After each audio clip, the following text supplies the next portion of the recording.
and others who were also there on that day reported,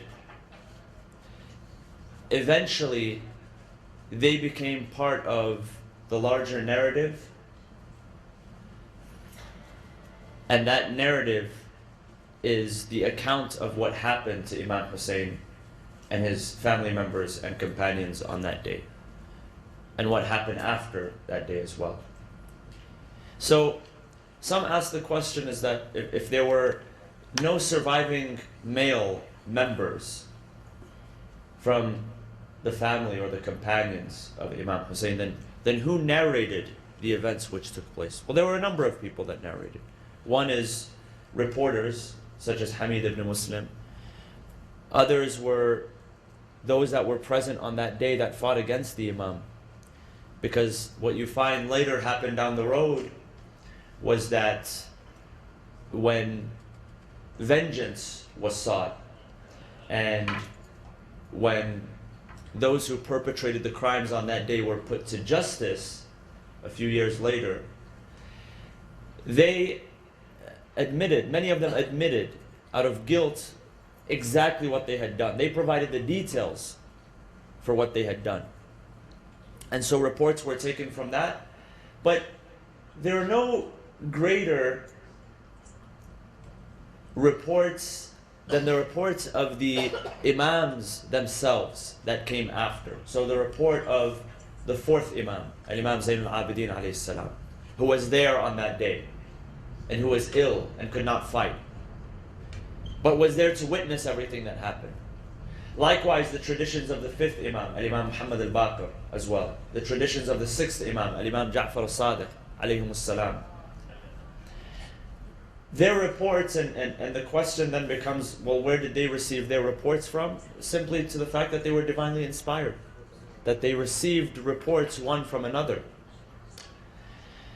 And, you know, perhaps the most profound and touching reports comes from the Imams themselves.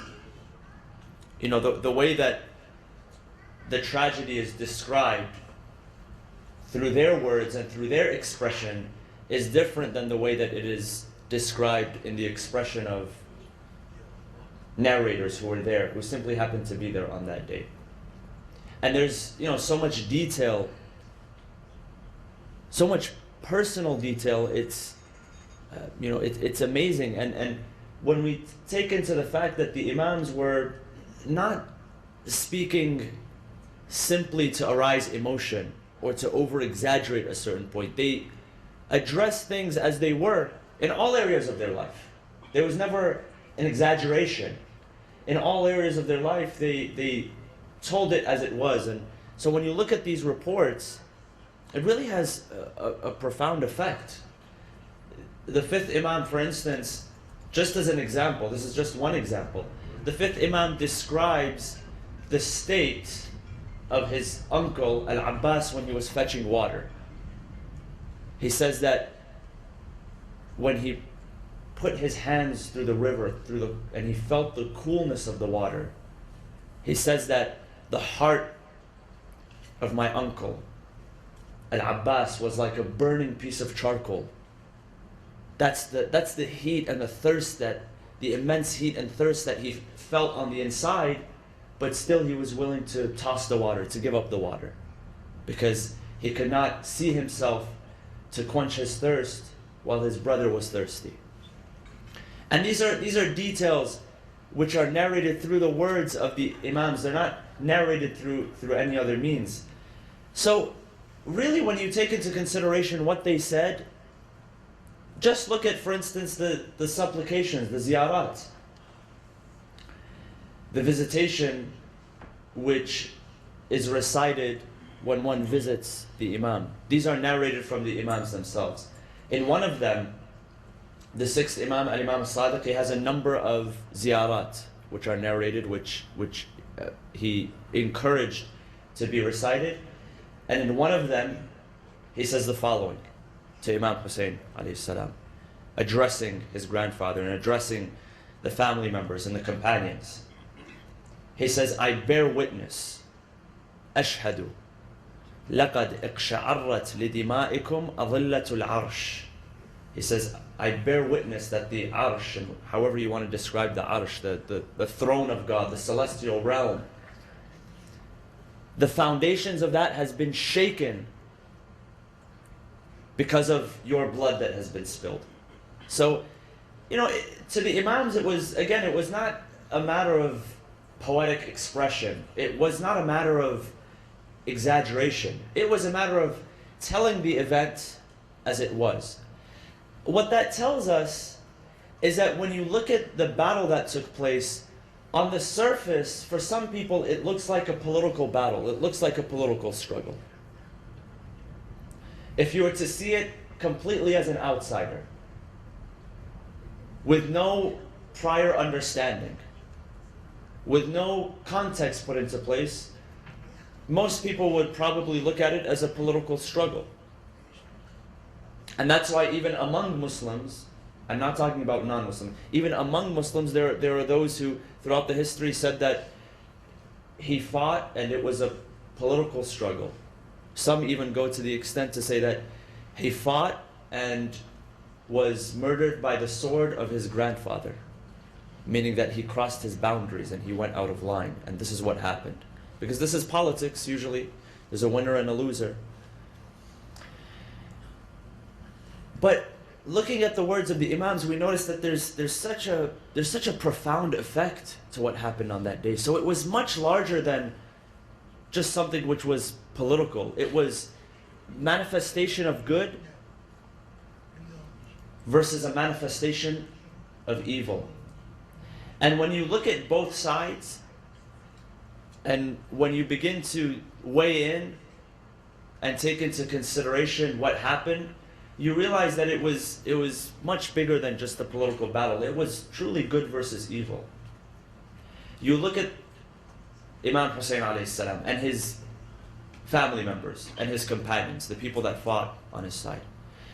They came from various backgrounds. You had, of course, the Imam himself, who was the grandson of the Prophet of Islam. But then he had companions that were not necessarily from a noble lineage, as what was considered to be a noble lineage at that time.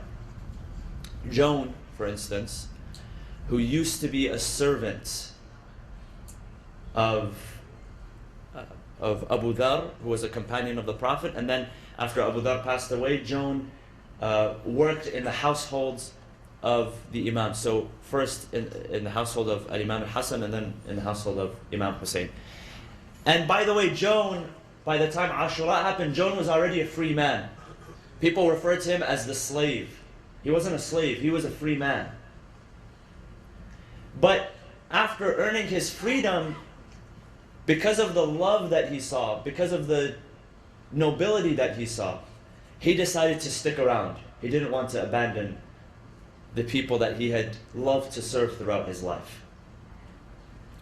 And so when Imam Hussein gives him permission to leave, he tells him, you're free of our allegiance. You don't owe us anything. You don't have to stand here and fight on this day. You're free. And so he turned to him, he said, at times of comfort, I used to eat from your leftovers. And now at a time of conflict, at a time of distress, I'm going to up and abandon you, I'm going to leave you. And then he tells the Imam, he says, my lineage is not a noble lineage. I don't come from a noble lineage. But perhaps if I stand by your side and if I fight and God honors me with serving you and attaining martyrdom side by side with you, perhaps that will compensate for the lineage that I don't have. Perhaps that will now bestow honor upon me.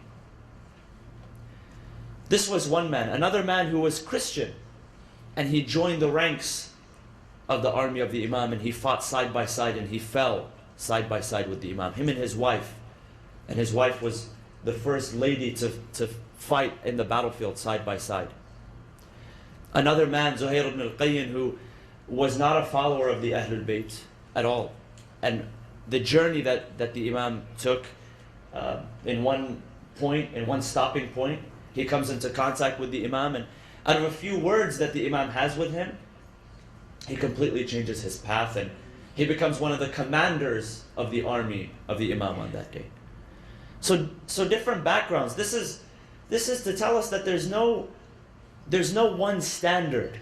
If the cause is great, if the cause is noble, it doesn't matter what background you come from. It doesn't matter what color your skin is. On the other side, we see the same, that evil is also manifested in different ways.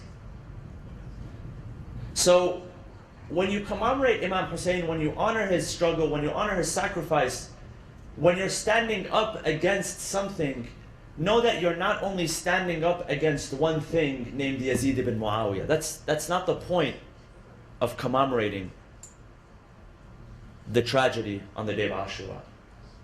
Yes, Yazid was, by the words of the Imam, by the description of the Imam, he says that because Yazid had sought his allegiance before he left Medina to Mecca to Karbala, he sought his allegiance. He said, you have to pledge allegiance. And Yazid was in Damascus, and he wanted the Imam's allegiance, and the Imam was in Medina at that time. So the Imam said, he said, Yazid is a womanizer. He's drunk all the time. He's licentious. He's a gambler. He's a murderer. He takes lives without thinking twice about it. And he said, simply put, مثلي لا يبايع مثله. A man like me doesn't shake the hands of a man like him, doesn't pledge allegiance to a man like him. It doesn't happen. So Yazid, Yazid was a certain type of person, but who was with Yazid? Who supported Yazid? Because it wasn't Yazid himself.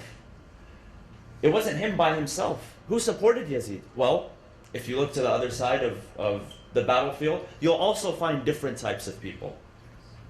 You know, one of the biographers, one of the late biographers of the Imams, Sheikh Baqir Sharif al-Qurashi, who passed away, I believe it was last year or the year before, who had written basically an encyclopedia, a compilation on the lives of the Imams and the infallible. So it's a 14-volume compilation, and each one is dedicated to one of the infallible members of the Ahlul Bayt. So when discussing what happened on the day of Ashura, and of course in his volume on Imam Hussein alayhi salam, he says that what amplifies the tragedy is so many different types of people who took the opportunity to fight against the Imam because there's something that they wanted. So he says one type of people, he says the opportunists. There were people who were opportunists. People who simply wanted to benefit something. There was something in return that they were going to get. Some sort of compensation that they were going to get. Not that they were completely ignorant and they didn't know what was going on. They knew who they were fighting. They knew whose life they were about to take. They understood the sanctity of that household. And the Imam had made this completely clear on that day. We know many times the Imam stood in front of them and he let them know. He said, listen, do you know who you're fighting? Do you know who I am? Do you know what lineage I come from? Is it clear to you? He wanted to make it clear so that there's no excuses. That if you fight against me, there's no excuses after that. So some of them, they realized that, but they were opportunists, such as Umar ibn Sa'd himself. Umar ibn Sa'd was promised a governor position. He knew that if he was to lead the army against Imam Hussein, they were going to give him the governorship of Ar-Ray, which is today present-day Iran, south of the capital. He was promised the governorship of that area, even though he knew what he was doing was wrong. But he was an opportunist. He wanted the opportunity. And so he jumped on the opportunity, and there were many different people who sought that opportunity as well. He says, number two, there were mercenaries. People who were simply looking for a paycheck, and it didn't matter what was going to happen. And he says these are the type of people that, after committing the deed, after taking the lives of Imam Hussein, his family, and his companions, they went on to loot everything that they could find. They began to loot the dead bodies. They began to take jewelry and clothes and things that they thought that were valuable, that they could in turn sell and receive a profit for. Mercenaries, and that's what mercenaries do. And those are the people that we read the reports that ran after. And again, this is, by the way, this is what the Imams tell us. This isn't an exaggeration to make it sound like it was, it was, because sometimes there's a tendency for that to happen as well. Is that some people try to portray it in a way which is unrealistic and might say things which actually did not happen. But this comes from the account of the Imams, that little girls were running around and grown men were ripping earrings from their earlobes. Those were the guys that they wanted to get their hands on whatever they could. Even stealing the ring of the Imam from his finger after he was dead. So that's another group of people. And another group, which perhaps are the worst of the worst, there were people there that just had a bloodlust. They wanted to see blood.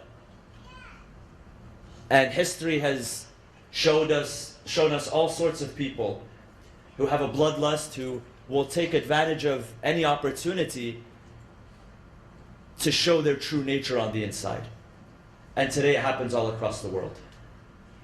People who are twisted, people who are sick, people who have an evil bloodlust in them, and they found an opportunity to go and satisfy their hunger, to quench their thirst, so to speak. And so there were people who existed on that day. I mean, imagine a man like Harmala, who, you have to ask, where do you get the heart to slaughter a 6-month-old with an arrow, by shooting an arrow into his neck? That doesn't come from anywhere but a bloodlust that you have. And then there were people who were compelled. They were brought there because they were part of an army, and we know for those people it's unexcused, because the Imam told them on a number of occasions within that day that, listen, or within the few days that also preceded that, listen, this is what you're about to do. And then there was another group of people, and those were the remnants of the Khawarij. And we know who the Khawarij were. The Khawarij were the seceders, the ones who had seceded from the army of Imam Ali, the father of Imam Hussein, and they actually fought against him during one of the battles, and they were almost completely annihilated. But there were a handful of them that remained. There were remnants, and they had influenced other people as well. And so some people who stood there on that day, their purpose was that they had enmity towards Imam Ali alayhi salam.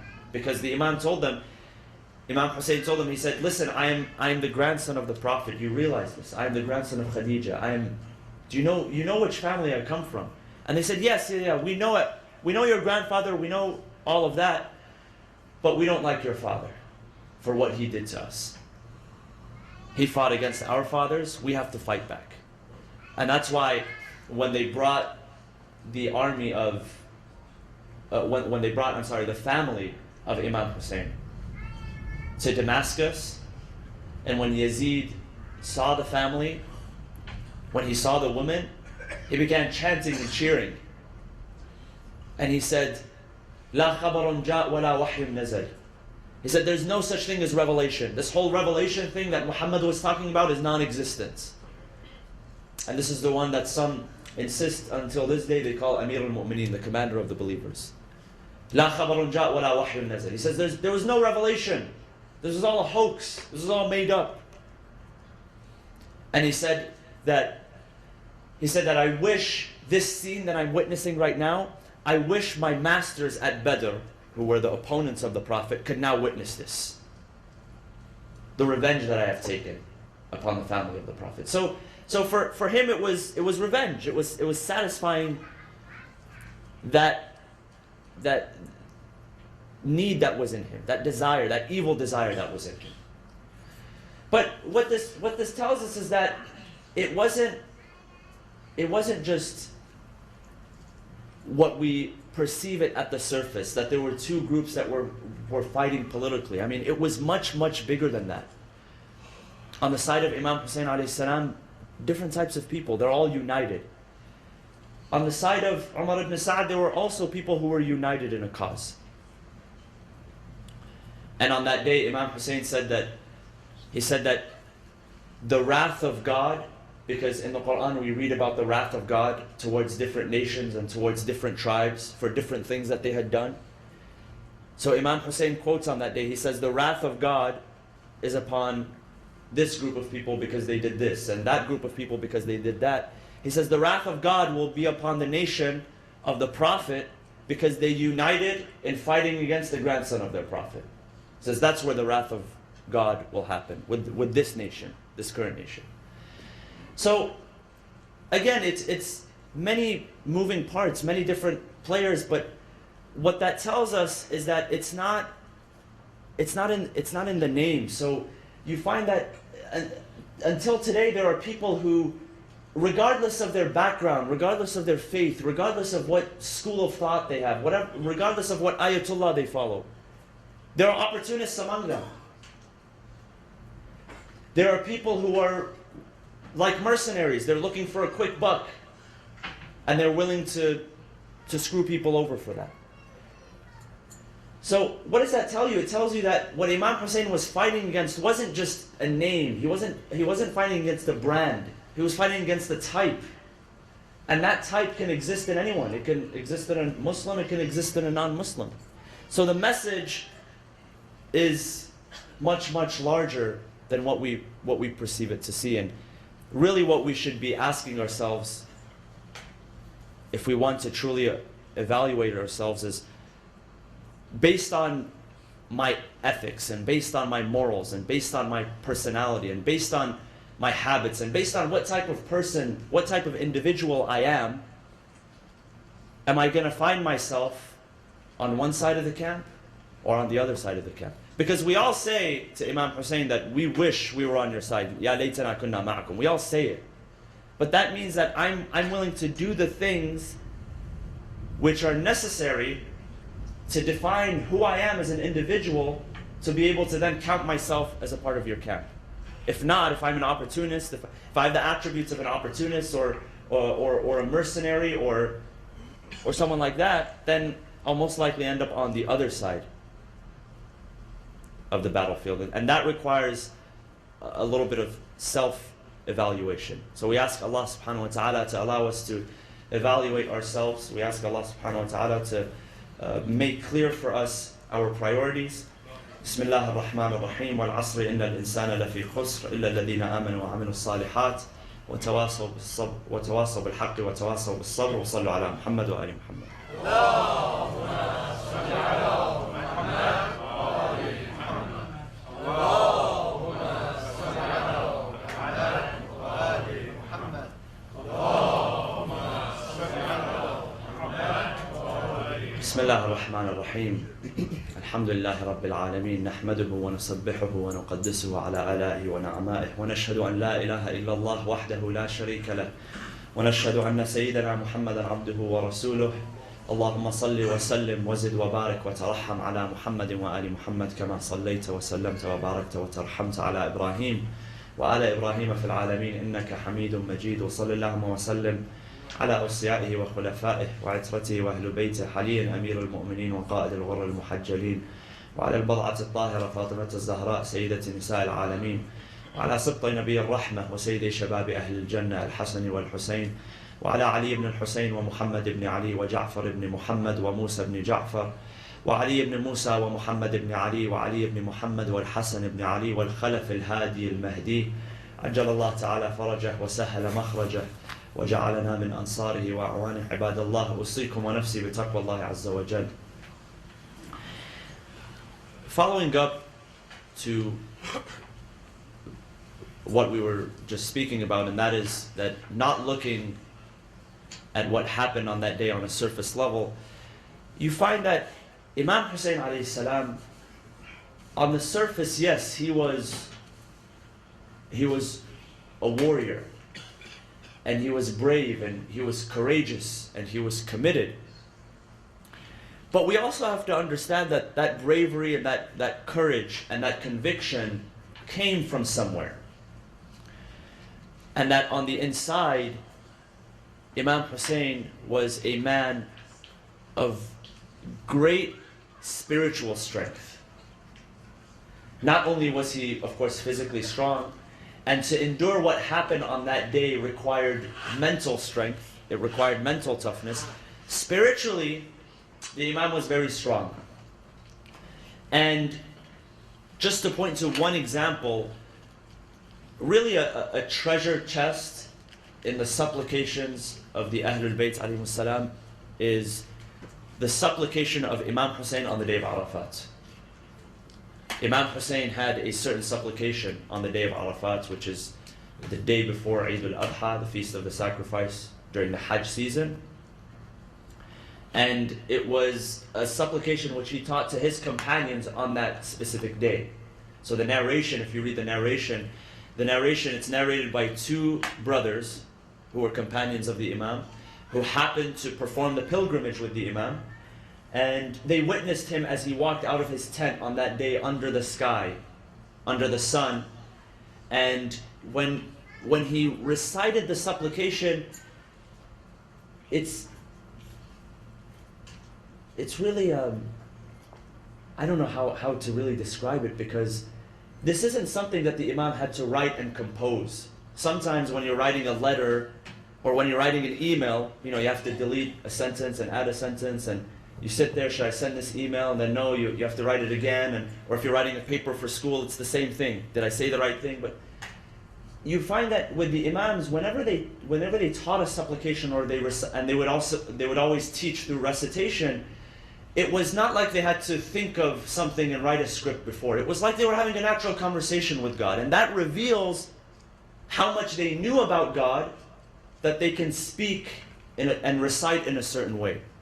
When you know a lot about somebody, when you have a friend and you know everything about him, you've had this friend for the past 20 years, you know him inside out, you don't have to think, well, what do I talk about with this person? Do I talk about the weather? Do I talk about sport? You talk to whatever you know about this person.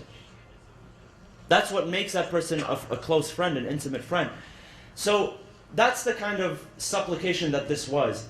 And in that you'll find that Imam Hussein had a deep spiritual connection with God. And that's where his mental and physical strength came from. It was preceded by spiritual strength. So the Imam says, "O Allah," in one part of the dua, he says, "Mata ghibta hatta tahtaju ila dalilin yadullu alayk." He said, when did you ever disappear so that you would need something to point in your direction? Sometimes if something is out of sight, if it disappears or if it's out of sight, you need a big sign that says this way, this is where this thing is. He says, "Oh Lord, you never disappeared for me to search for something that's going to point towards you." And sometimes we spend our entire life trying to search for that one thing, that one sign that's going to make us believe. And Imam Hussein says, "You'd never disappeared in the first place for me to want anything to point to your direction." And he says, in that supplication, he says, "Mada faqada man wajadek." A person who has found you, what has he lost? A person who finds God, he's lost nothing. And the opposite, وَمَاذَا وَجَدَ مَنْ فَقَدَكَ. He who has lost you, what has he found? Is there anything for you to find in this world that's going to replace God if God is not in your life? And if God is in your life, is there anything in this world that's going to replace Him? Nothing, absolutely nothing. And he says, عَمِيَتْ عَيْنٌ لَا تَرَاكَ عَلَيْهَا رَقِيبًا. He says that the eye that does not recognize you, O Lord, looking upon it, that eye is truly blind. Meaning a person who completely forgets that there is an eye, that there is a being, a creator watching for him, looking out for him, protecting him, blessing him, sustaining him, nurturing him. He says, and the human eye that can't see that is completely blind. So this reveals that the Imam had a very deep spiritual relationship with God, which preceded the physical and the physical toughness and the mental toughness. There was spiritual toughness, and that's why Imam Hussein was able to do what he did. Willingly, wholeheartedly, full of conviction, full of love. And so we ask Allah subhanahu wa ta'ala to allow us to be among those who, whatever we do in our life, we are able to do out of conviction and out of love and out of understanding.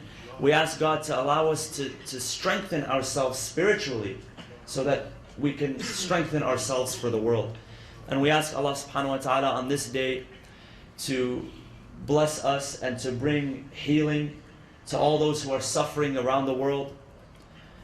We ask Allah subhanahu wa ta'ala to allow us to be agents of peace, and let us recite this verse 5 times to bring healing to those who are our loved ones, in our families, and our friends, and to all those who are across the world that need our supplication. أعوذ بالله من الشيطان الرجيم بسم الله الرحمن الرحيم أمن يجيب المضطر إذا دعاه ويكشف السوء أمن يجيب المضطر إذا دعاه ويكشف السوء أمن يجيب المضطر إذا دعاه ويكشف السوء أمن يجيب المضطر إذا دعاه ويكشف السوء أمن يجيب المضطر إذا دعاه ويكشف السوء. اللهم اغفر للمؤمنين والمؤمنات والمسلمين والمسلمات الأحياء منهم والأموات. تابع بيننا وبينهم بالخيرات إنك مجيب الدعوات إنك قاضي الحاجات إنك على كل شيء قدير برحمتك يا أرحم الراحمين. Brothers and sisters, 2 quick announcements. Tomorrow, inshallah, at 7 p.m. we will have the monthly Arabic session beginning at 7 p.m. with Salatul Maghrib and Isha. And this upcoming week will be the first week of the Ahlul Bayt seminary classes taking place. Inshallah, there is still time to register for that. صلوا على محمد وآل محمد.